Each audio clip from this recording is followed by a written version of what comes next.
In matters of the heart, there's one word that permeates the life of this weekend golfer: sharing. On March 24, 2016, a man Robert Clay had never seen or heard of shared his heart with him. That was the day a donated heart arrived at VCU Health to be transplanted into Robert's chest cavity. His own heart, weakened by 20 years of disease, was failing. No one knew when the donor decided to make his organs available, but he did. And when Robert woke up from his surgery, there was a new sound beating inside of him. When I got the transplant, the nurse asked me had I heard the heartbeat yet, and I said no. She said, "You want to hear it?" I said, "No, not really." Because I wasn't, very comfortable with the thought of someone else's heart beating inside of me. A couple of nights later, I was lying there by myself, and I said, "Well, let me see what it sounds like." And I listened to it, and it just made me realize what a miracle it was. Because it was a stronger heartbeat than I'd had in a long time. 4 years before that moment, Robert's diseased heart was on a dangerous path. As it continued to deteriorate, he and his doctors realized his only option was a transplant, but it couldn't happen right away.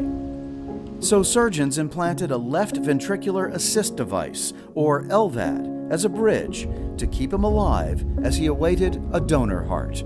VCU excels in the implementation and utilization of cutting-edge technology and uses a broad spectrum of these devices to offer patients and to tailor to each patient. Robert understands grace. He is a man of great faith, the kind of faith that removed much of the fear of his impending transplant. His grace helps him to understand the magnitude of what this man did for him. And I'm very grateful to them.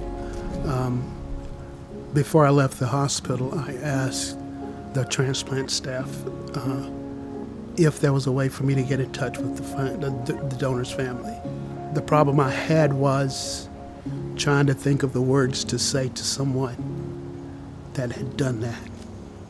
On the 1-year anniversary of the transplant, about a week later, I received a letter from VCU, which was correspondence from the donor's sister. And she explained to me who he was, what his life was about, and how much he cared for people. And I read it. There were so many similarities between him and me. So once I got that letter from her, it spurred me on to write a letter. So I responded to hers and said, "Look, if you'd ever like to talk, I'd love to. I'd like to meet her one day." Robert has not heard back from the family, and he is at peace with that. He says in some ways he can feel his presence. Sometimes I will do things that are kind of out of the ordinary from what I'm accustomed to doing, and I feel like it's him. And I don't know, it could be psychological, I don't know, but I know it's not me. Has he improved your golf game? No, as you can see. On the greens of the First Tee golf course in Chesterfield, Robert found new energy, a new mindfulness, and a mission to share his story with people who are living with failing hearts and all the accompanying fear. I've joined an organization called the Mending Hearts. So I go into hospitals on a weekly basis, talking to families and patients that are going through heart procedures, trying to encourage them and support them. And that has really made me appreciate this a lot more, because I feel like I'm helping someone. And then when they find out that I've had a transplant, that really kind of opens their eyes and gives them a new hope. On a day when Robert gave hope and inspiration to a man who was in his position just a year ago, he ran into Kelsey Osteich, one of the VCU nurses who was on his care team. Seeing Robert look so good filled her heart with joy. It's awesome to see him. Well, thank you. So great. I mainly remember how motivated he was. He was like up and walking around by himself, like right after his transplant, and did really well. Kelsey's job in the transplant recovery unit is anything but simple.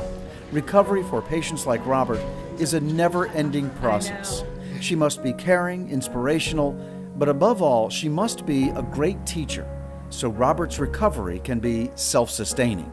I find like getting them ready to go home is such an important thing on our unit especially. So, you know, caring for them physically, but also starting to educate them on their medications and, you know, their families around a little bit more and to, you know, help them make their time in the hospital feel as homey as we can.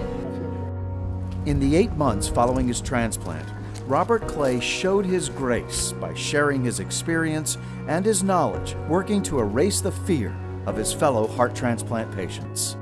Person to person, heart to heart. I feel thankful. Not a lot of people get a second chance like this.